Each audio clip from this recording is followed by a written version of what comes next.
Good morning, everyone. Today is December 6th, Monday, December 6th, and it's the first Monday in the month of December. So we are holding our monthly event, the Child Support Connection. My name is Ted Murmagos, and I'm the Division Director here in the state of Delaware at the Delaware Division of Child Support Services. I'm hoping that this hour will provide you with some information about the child support program here in the state of Delaware. And I'm hoping that individuals will be able to chime in and ask questions about their child support situation. I guess I'd like to start off by talking a little bit about where we are as a state agency as it relates to the coronavirus pandemic.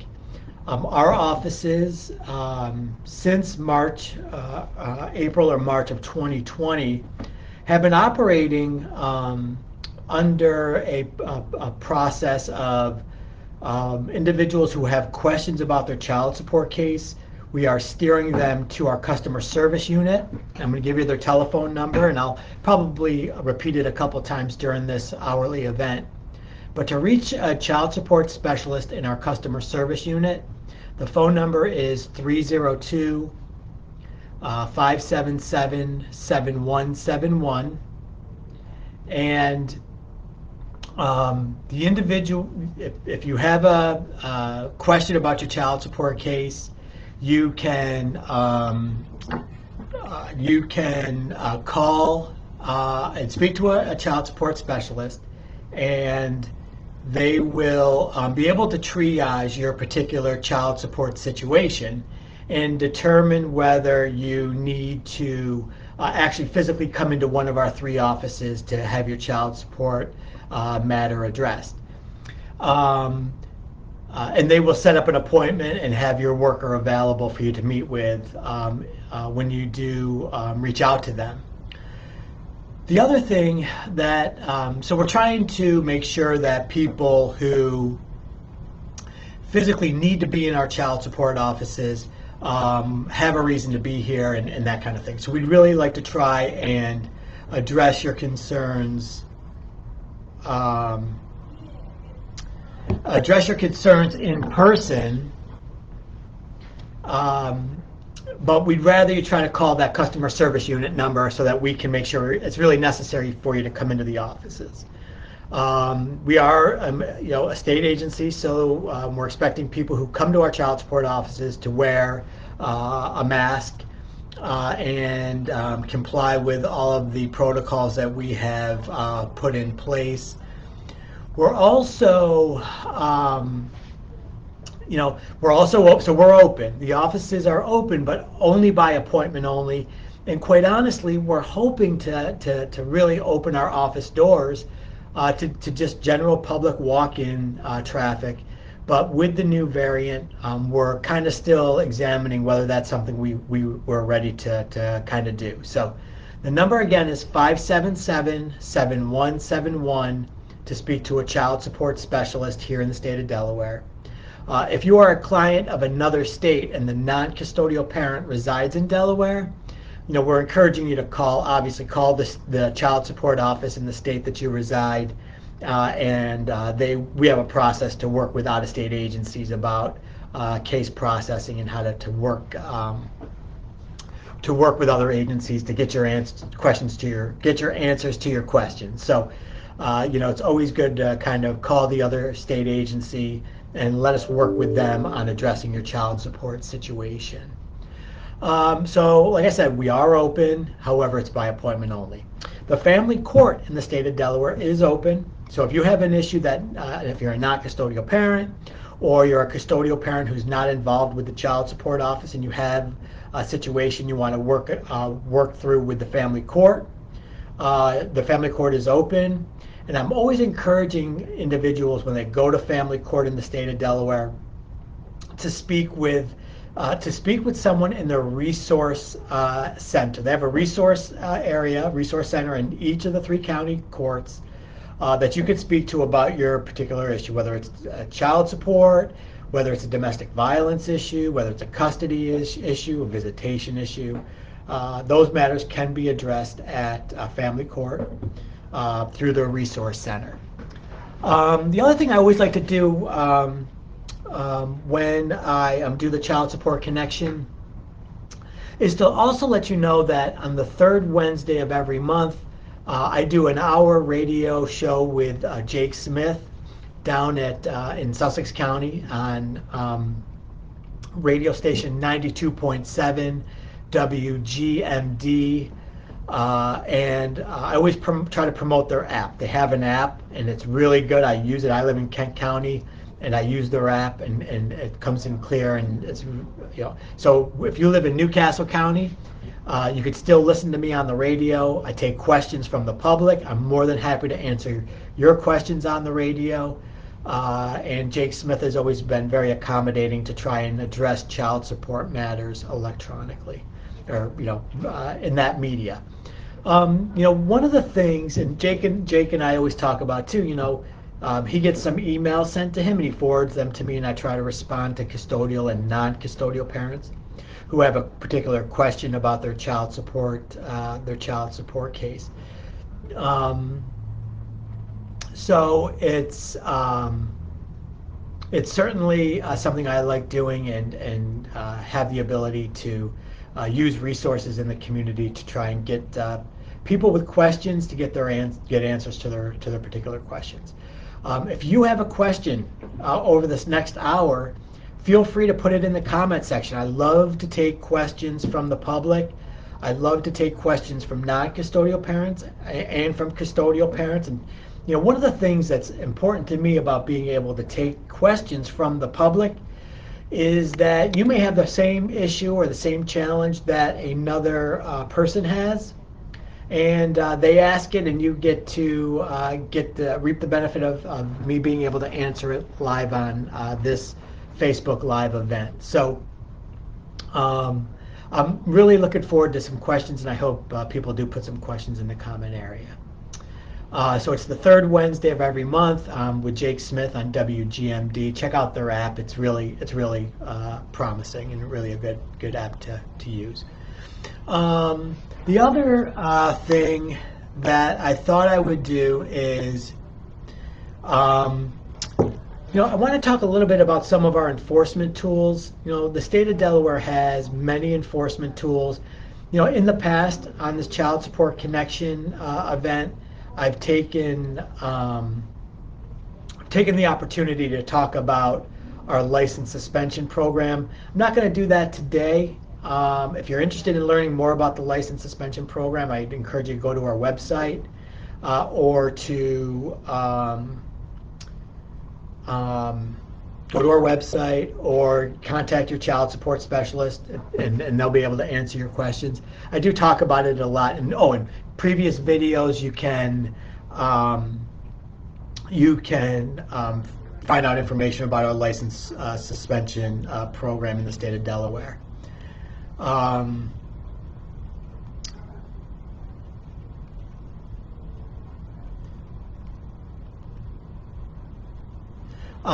So I wanted to talk a little bit today about our consumer credit reporting program.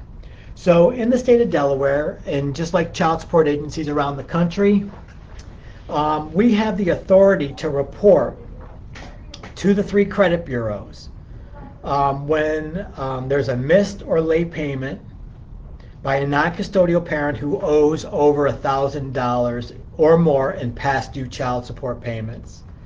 Non-custodial parents will receive a notice from the child support program that they meet the criteria for us to report child support, unpaid child support, as a debt. And the non-custodial parent is given the opportunity. There are many enforcement tools that we have here in the state of Delaware that are administrative. The state of Delaware, the federal government, has given us an opportunity to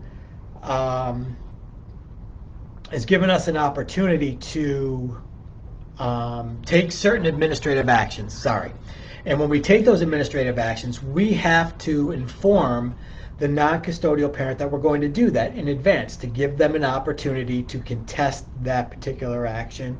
They're given an opportunity to talk to a child support specialist, talk to a worker here at Child Support to basically say why they disagree with our taking that action. They have a designated amount of time for them to do that. Once we take that designated action, we will then, and I see there's a couple questions. That's awesome. I'm going to go ahead and hit those in a second.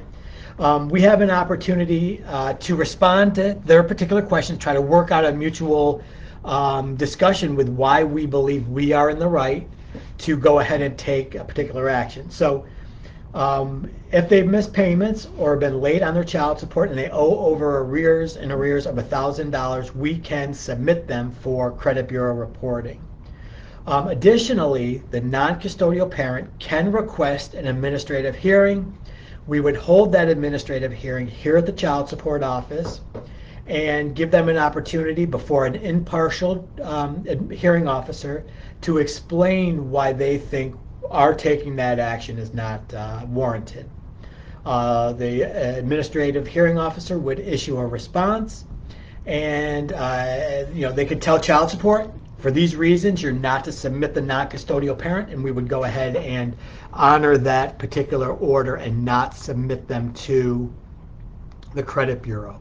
Or the administrative hearing officer could say, sir or ma'am, you did not meet your level of burden here, and the state can report you to the credit bureaus. It would require an administrative hearing request be sent to the child support offices, and then we would go ahead and meet with the non-custodial parent to try to address their concerns. So we're going to go ahead and talk about some other enforcement activities, but I didn't want this question to go unanswered. So let's see here. How do we get child support agencies to correct their error in figuring child support? Since realizing the mistake 2 years ago, we have made many phone calls and sent in evidence to show the error. But we've been pretty much ignored. After being called in for an administrative hearing a few months ago, we asked for an audit of the account to no avail. We still haven't received one. We believe that the court misapplied the Melson calculation, $650 plus Social Security disability payment made directly to the mother from the father's Social Security account, and not counted it towards support for the children. This has happened since August of 2016 and totals well over $40,000 in 5 years. Yet somehow I continue to fall behind every month. This error has caused many problems, including license suspension, and unless we get it fixed, will continue to cause more. We have all the evidence needed to support this. We just need the right avenue to follow. Being a disabled vet, hiring a lawyer is not financially possible. Please help me, no one else has. Okay, so there's a couple things going on here.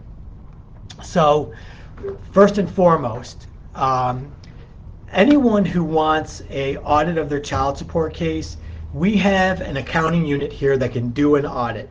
And if you've requested an audit and one has not been done in quite some time, we should certainly go ahead and audit that account. I must say that there's from time to time, individuals request an audit, and then 6 months later they're requesting another audit, or a year later they're requesting another audit. We use some discretion in saying you just had an audit on such and such a date. Respectfully, we're not going to go ahead and do another audit unless something is crazily has changed the account. The other thing, so certainly if you want an audit on your account, you should contact our office again and request it at 577-7171. And if for some reason you're being told you cannot have an audit, I certainly would be willing to take a look at it myself to make sure that there's a good enough reason that doesn't warrant an audit being done. The other thing is this. This is really for non-custodial parents. A custodial, let me talk both ways first here. A custodial parent can always contact the child support office when they receive payments directly and give us a statement, and we can update the child support account accordingly with a notarized statement from the custodial parent asking us to do so. Has to be notarized. It can't be under duress from a non-custodial parent or some other party forcing the custodial parent to do it, and we make sure that that doesn't happen. The other thing is, for non-custodial parents who feel that they have contributed child support directly to a custodial parent, and either the custodial parent is not willing to give a notarized statement, the non-custodial parent can go, and I would recommend going to the family court, meeting with someone in that resource center, and discuss what can be filed to be given credit for payments made directly to the custodial parent. It may entail filing a petition to reset arrears, to give you credit for payments made directly to a custodial parent. So I'm encouraging you to do that. And it can be done. It most likely will be done with the need for a hearing, because the courts are going to want to get on the record where these payments have come from and how many of these payments were sent directly to the custodial parent, either from an employer, which shouldn't really be happening, but from the Social Security disability payment, from the Social Security Administration. The courts will want to get that on the record to see how much, and this individual says they have proof and documentation. You always must bring that documentation to the court, and the courts will, the pro se officer, the resource center, will attach that material to any filing with the family court, and they will work that document through the court process. So if something has been going on for 5 years, it certainly needs to be addressed by the family court for to deal with those direct payments. Another question, great, keep them coming. If you have questions that I can answer, I really do love to do this part of the Child Support Connection. The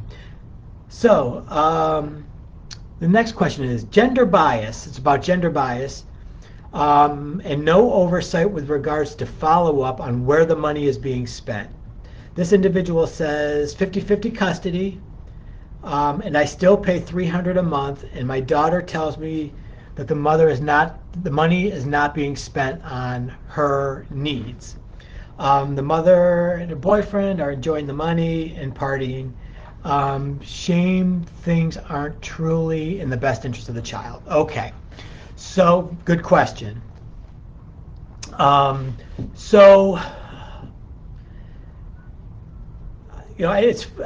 just recently also answered an email from a male custodial parent who was also claiming, because he is male, that that the child support agency or the family court may not treat them with the same level of care that they would treat a female custodial parent.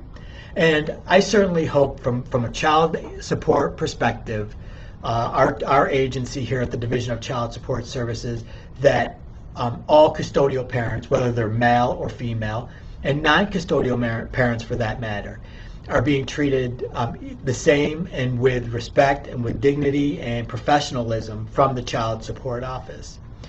So I want to just make sure that I reiterate that here today. We try very hard to treat all individuals coming to us equally and fairly and without discriminatory activities or actions. Do we make mistakes sometimes? Absolutely. And I know that does happen from time to time, and all we can do is apologize when we do make that mistake. I wanted to talk a little bit about how the money is being spent. From time to time, we're asked to look into how custodial parents spend their child support payments, and we and the family court are not obligated to do that. We certainly hope that custodial parents use the monies that are being paid by the non-custodial parent in a way that is best to support the family unit and is in the best way to support the children's needs. So, this is from a child support community. For child support agencies all around the country, we do hear this a lot. And our hope obviously is that the monies are being used in the best interest of the child and are being used to support that family unit. But ultimately, we are not in a position to, and legally cannot tell custodial parents what to spend their monies on. Are monies being used maybe to handle a car repair or pay electric or so electric bills or other utilities?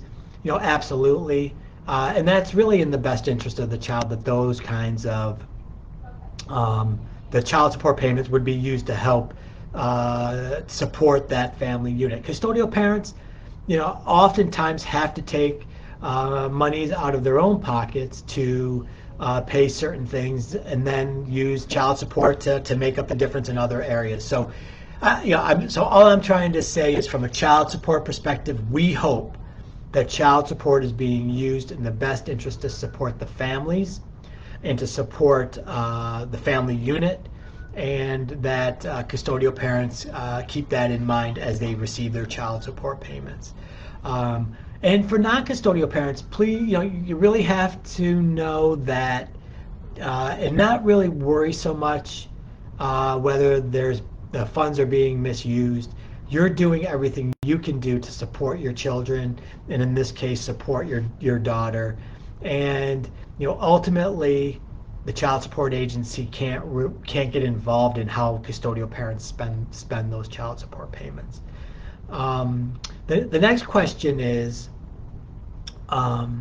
we are out of state. Can this be done over the internet?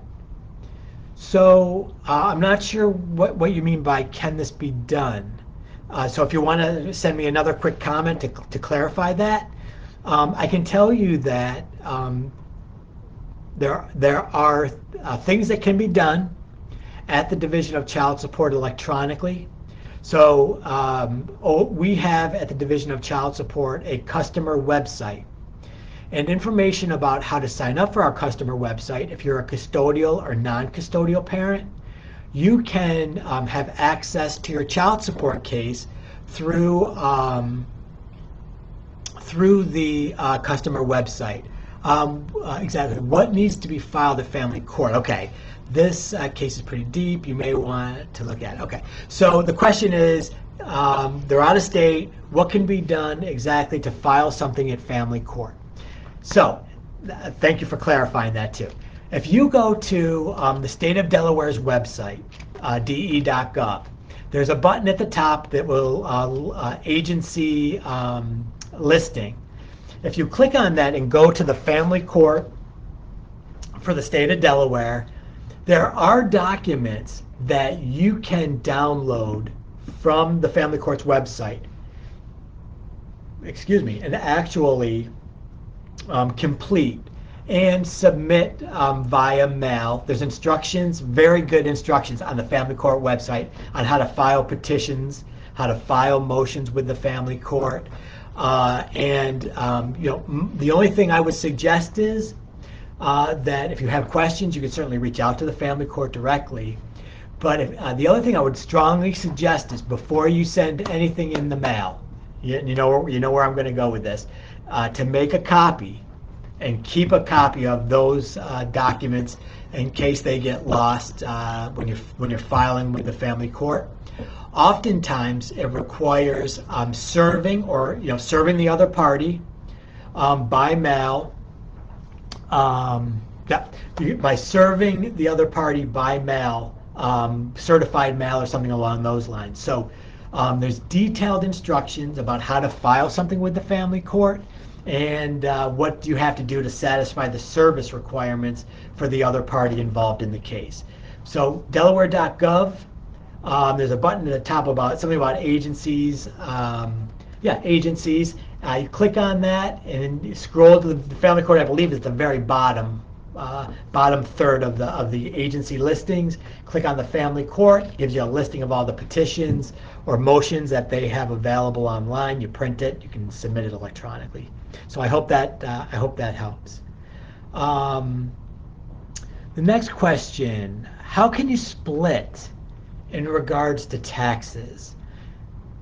So I may need a little bit more information, but I'll go ahead and talk to you a little bit about the Tax Intercept program.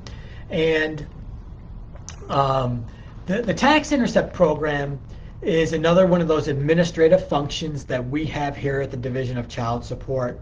And when someone meets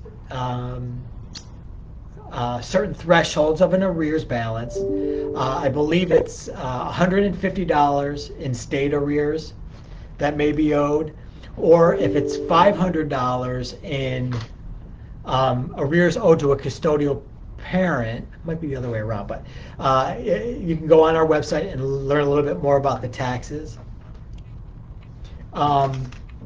You can, and I see you followed up with taxes when you have 50-50 custody. So when you have 50, I'm going to talk a little bit more still about our Tax Intercept program, but when you have 50-50 custody, when we talk about child support, the courts will determine whether there is to be a court order, and what that court ordered amount is going to be. So this individual is writing about, hey, I got 50-50 custody with the custodial parent. If you haven't already, my suggestion would be to either file some sort of documents to get the situation heard by the family court, because the courts may say, Mom and Dad, you both have 50-50 custody, equal amount of time. Maybe there shouldn't be a court order. And so my suggestion would be to go and talk to someone in the Resource Center, bring your custody paperwork with you, and then file something with the family court. As I was mentioning earlier, and I know this is getting a little convoluted, but I want to make sure this is clear. Child support and custody. Child support, custody, visitation, domestic violence issues, all of those items are different and handled separately by the court. So if you go into family court on a custody matter, the courts aren't going to be real, they're not going to say, oh, by the way, you have this child support order over here, you need to deal with it now that you have this 50-50 custody order. They leave it upon the parties to determine what they want to do. So, the courts treat these issues separately in most cases. So my suggestion first would be, hey, if you got custody 50% of the time, maybe it's a situation that the courts need to get involved in, because maybe you shouldn't have a child support order. Mom's doing her thing 50% of the time, Dad's doing his thing 50% of the time. So you want the courts to say, hey, parties, Mom and Dad, you both got this child equally, we're going to revoke the child support order. Or they may say, non-custodial parent, your order is going to be decreased by X amount of dollars. So that's the first thing.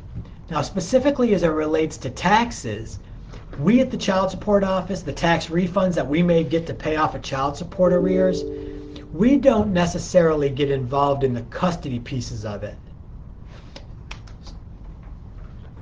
So this person is continuing to give me some information, so this is good. So in regards to the taxes, I'm talking about who would receive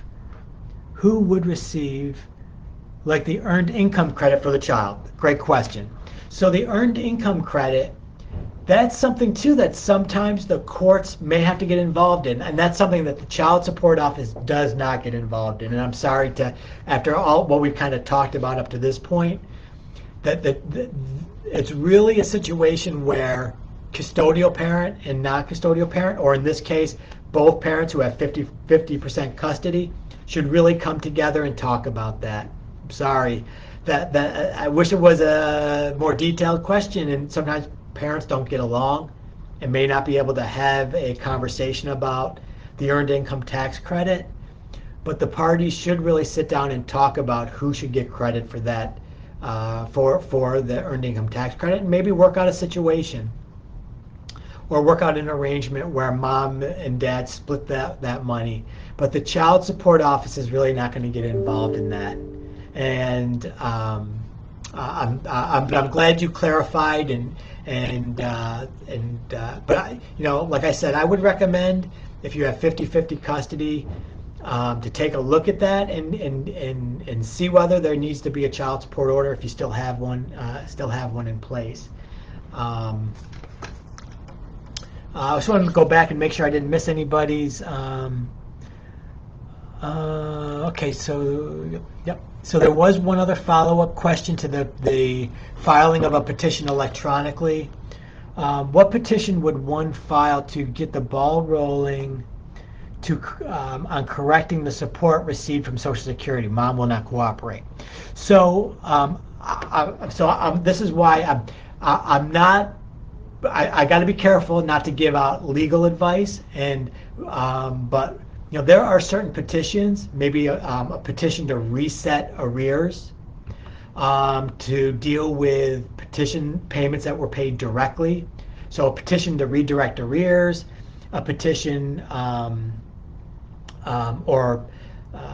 think that's really probably the only one you want to file. But talk to that person in the pro se office. But a petition to deal with resetting arrears, if Social Security, this is another thing I wanted to talk about too. In some cases, if Social Security is paying payments directly for the child to the custodial parent, sometimes the courts will revoke current support. And non-custodial parents may be responsible for just paying any arrears that were paid off. And I don't know if this is the situation in this particular situation, and maybe there isn't a current support obligation anymore. But in situations where the Social Security Administration is paying directly, that current support obligation maybe needs to go away, and that's something that can be also filed at family court to revoke that current support. But the family court in the state of Delaware has great resources, and my suggestion is to talk to someone at family court who can direct you appropriately on the appropriate documentation to file. But resetting arrears is, I think, the situation that you want to deal with at family court to assist you in that particular situation.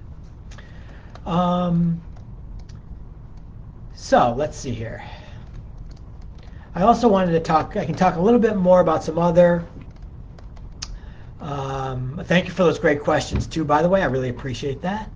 I want to make sure I didn't miss any other new ones. There is a new one. Great. Thank you very much. Keep these questions coming. I put in an application months ago for my daughter's father, and I haven't heard from anyone. What should I do next? Great question. What I would suggest you do is this.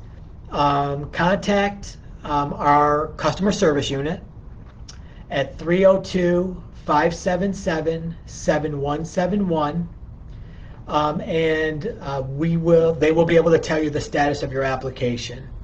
Additionally, what we can do is I can go back in after the fact and look to see if a case has been created yet and what the current status of your particular case is. My hope is that the case has been opened and that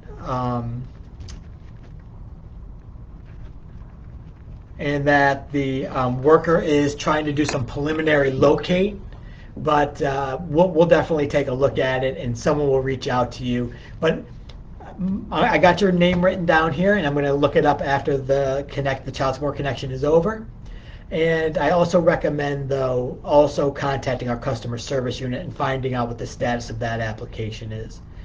Sometimes applications, if someone lives out of state, may take a little bit longer. And I don't know if that's your particular situation. Yeah, absolutely. You can shoot us a message, a personal message, and my community relations officer will also help try to pinpoint where your situation is. But thank you for reaching out, and that's why we like to have this as part of our outreach at the Division of Child Support Services, because we want to get people hooked up with their worker, and we want to get cases get cases rolling if there's a particular question about why something is taking a little bit longer to get that case moving in the right direction. So I talked a little bit already about credit bureau reporting, and that's something that is an automated process. It does not require a child support specialist to hit a button. If somebody meets that threshold of $1,000 and they are late or have missed payments, we will automatically submit them to the credit bureau. And the only way that a credit bureau item can be removed is if those arrears are paid off or fall below that $1,000 threshold. And we certainly report that information directly to the credit bureaus electronically, and as soon as that happens. Some of our other, and I'll talk a little bit about some of our other simpler programs. Lottery Intercept is another program we do administratively. If a non-custodial parent is in arrears and hits the lottery, we work with the Division of the Delaware Department Division of Lottery, and if someone hits the lottery, they can look them up to see if there's child support arrears owed. And if there are, they will send the child support agency a lump sum payment to pay off that arrears. It doesn't happen all the time. It does happen on occasion that we do get a lump sum payment from someone winning the lottery. And it usually requires someone going to the Division of Lottery to claim their winning. So if you win a $20 scratch off or something along those lines, it's that's we're not going to intercept the $20, but we will receive a lump sum payment if you have to go to the Division of Lottery to claim those funds. But it's important. It's just one of those little tools. That's why I always encourage custodial parents. You may never really want to close your case because you never know, or forgive a whole bunch of forgive all these arrears that may be owed to you, because you never know when a lump sum payment is going to come in or where that payment may come from. So it's always important to keep that case open, because you just really never know. You never know. Unemployment compensation is something we don't really talk a lot about here. So I'll talk a little bit about the unemployment compensation and the relationship we have with the Department of Labor here in the state of Delaware. So in Delaware, and this has been a process that's been around for quite some time, we have a direct computer interface with the Department of Labor. So anytime that we enter a new court order or update a court order in our computer system, we are automatically transmitting to the Department of Labor the child support obligation. I see another question, but I'm going to finish real quick of talking about unemployment, because it's a real simple process. We transmit the payment information. We transmit non-custodial parent information, as well as some other identifiers. And if a non-custodial parent ever goes to unemployment to collect unemployment because they lost their employment opportunity or their job, we will automatically intercept their child support payment up to 50%. So if they're receiving $300 from the unemployment office, we will receive, if their weekly child support obligation, say, is $150, we will only receive $150. But if their child support obligation is $60 a week, we will automatically intercept per week that $60 and apply it to the person's child support account. The unemployment office and us, we work together. We've been working together for years, probably over 30 years, to intercept unemployment payments. When the pandemic struck, we received hundreds of thousands of dollars from Delaware's unemployment office on behalf of non-custodial parents who became unemployed. and we paid those funds to the state and to the child, to custodial parents here in the state of Delaware and around the country. So it's a very vibrant system, and we work very closely with the unemployment office to intercept regular child support payments. And you probably wouldn't even figure this, but non-custodial parents in most cases are happy that we're doing that. We're intercepting that unemployment check because even though they may fall a little bit behind, it keeps regular payments coming into the household, and it's supporting their child. So their arrears are not becoming overwhelming or anything along those lines. So it's always important that we have the most current court order in our system, because if you're a non-custodial parent and you've lost your job and your child support obligation has changed and it's gone down, you used to pay $100, but now you're paying, $50 a week. We need that order as quickly as possible. We got to get it in our computer system as quickly as possible so that we can transmit it to the unemployment office, and they have the most current payment information from non-custodial parents, so we're intercepting the correct amount. So the next question is, what about 1099 contractors? There is no way to garnish their wages. And from time to time I talk about people who are self-employed and people who this question is geared for. They're contractors, or they're in the 21st century here we talk about all the time. We talk about gig employment. That's Uber drivers, Instacart drivers, Lyft drivers, people who are technically self-employed, and we talk about people who work under the table. Those. The question is, there's no way to garnish their wages, and unfortunately, this writer is correct. It's very difficult. We try sometimes.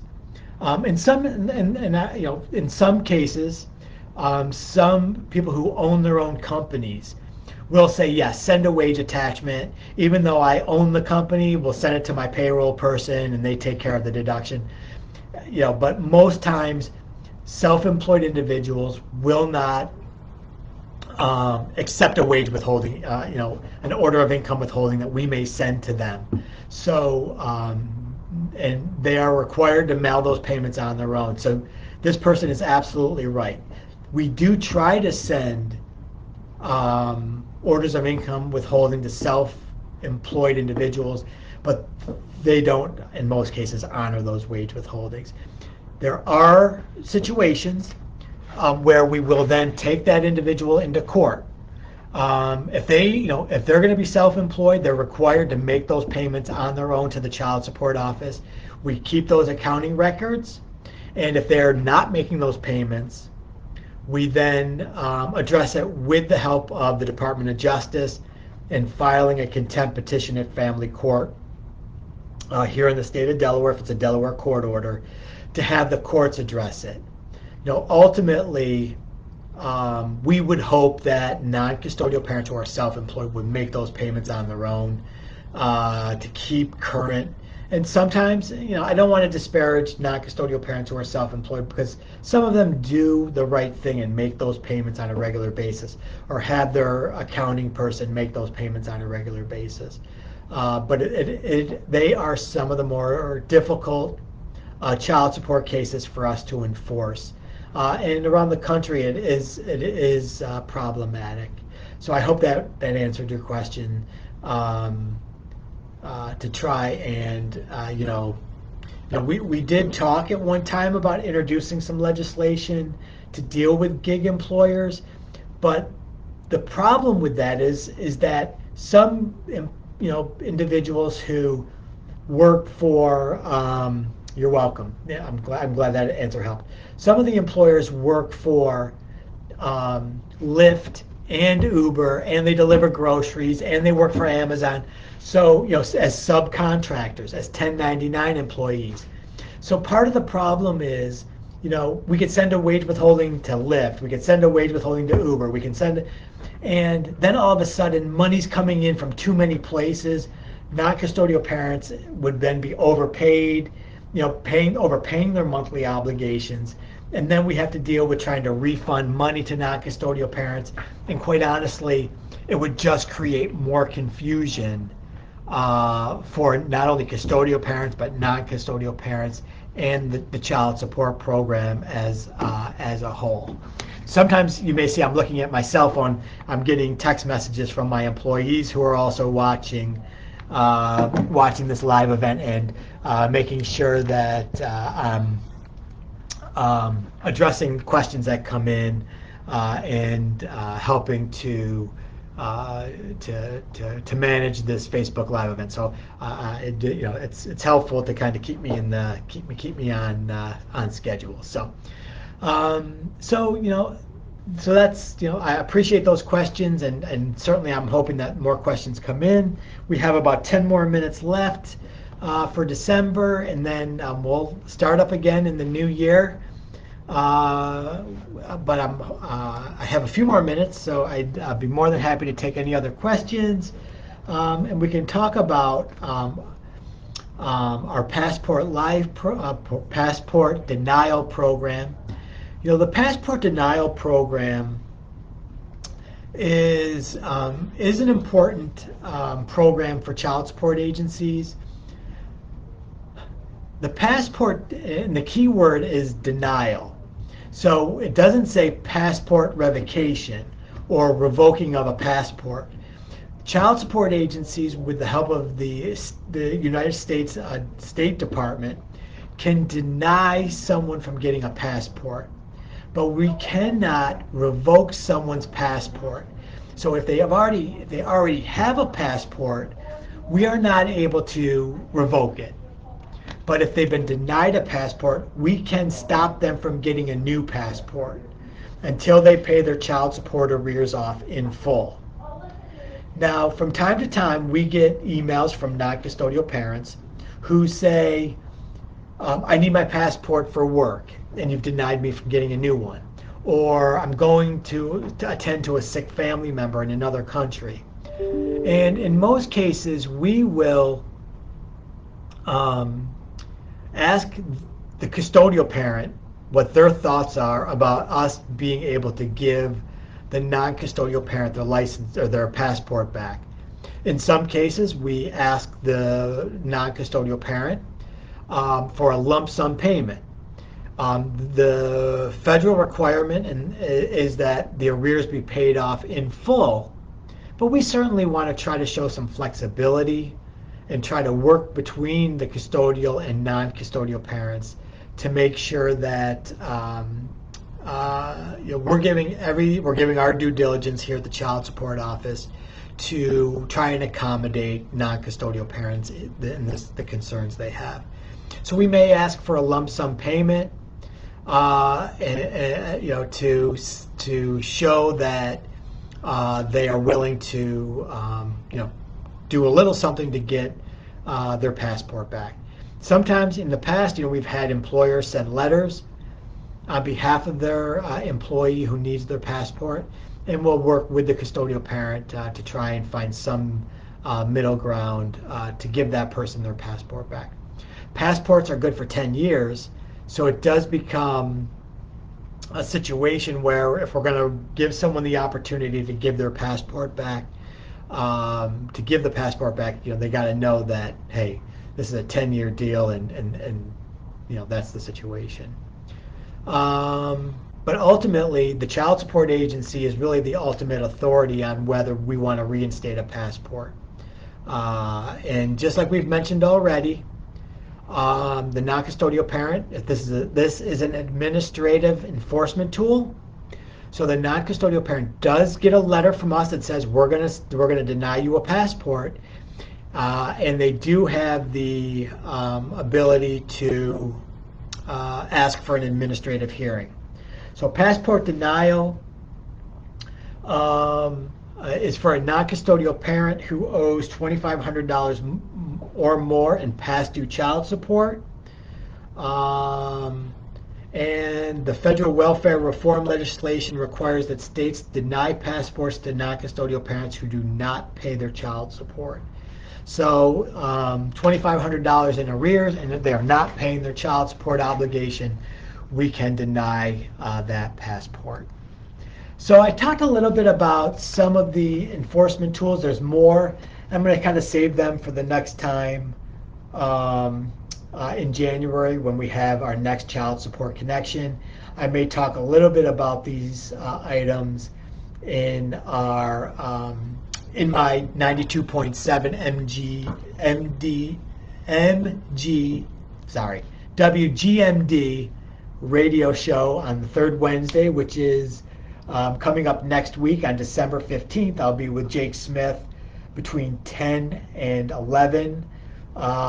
Check out the app if you live in Kent or Newcastle County, and you can call and ask questions. I love taking questions on the radio. Jake is a good sport and does help me facilitate taking questions from the public. So if you're listening, please take the opportunity to call in and ask a question. Just wanted to remind people, our customer service unit, we are available to take questions, address your concerns from 8 a.m. to 4 p.m. Monday through Friday. We stop taking calls at 4 p.m. because we want to be able to get anybody who's on hold up to 4 o'clock. We want to make sure we get them through to resolve any concerns or questions you may have by 4:30, and that's when our offices close. We have 3 offices statewide, one in Kent County, one in Sussex County, and one in Newcastle County.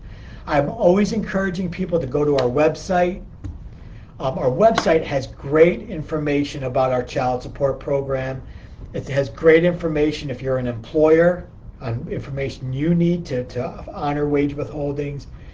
Custodial parents, non-custodial parents, if you have a case in our child support system, check out our customer website. If you want to be able to print an account statement from home, if you want an opportunity to look at pieces of your child support case, if you want to talk to your worker through a quasi-email system and get them to write you back, check out our customer website. It is an awesome tool for you to be able to deal with child support in here in Delaware. And we want to be able to give you access to certain pieces of your child support case. If you're a custodial parent, if you're a non-custodial parent. If you have trouble creating a username and password, call our customer service unit. We will help you get that done and help you maneuver through that child support system. It's a really awesome tool, and it really gives custodial and non-custodial parents another way to access their child support and get their situation resolved. There was some tools on our Facebook page that helped you create that username and password, but certainly check it out. The customer website. That's what you want to look for on our website, on our State of Delaware website. So I want to take the last few minutes to give people an opportunity. If you have a question, I'm still here. You can ask a question. I also want to just remind people the public health emergency in the state of Delaware is still happening, so use precautions. If you haven't been vaccinated, check it out. There's places to get vaccinated in the state of Delaware. Get your booster shots if you need it. Wear your mask when you feel you need to be able to protect yourself and protect your family and protect the public. But everyone, and I see my community relations officer has already said it, Merry Christmas, Happy Holidays, Happy Hanukkah. Have a great holiday. Happy New Year, and we'll see you the first week of January of 2022 for the Division of Child Support Services Customer Child Support Connection. Happy holidays, everyone, and thank you for tuning in. We'll see you next month. Take care.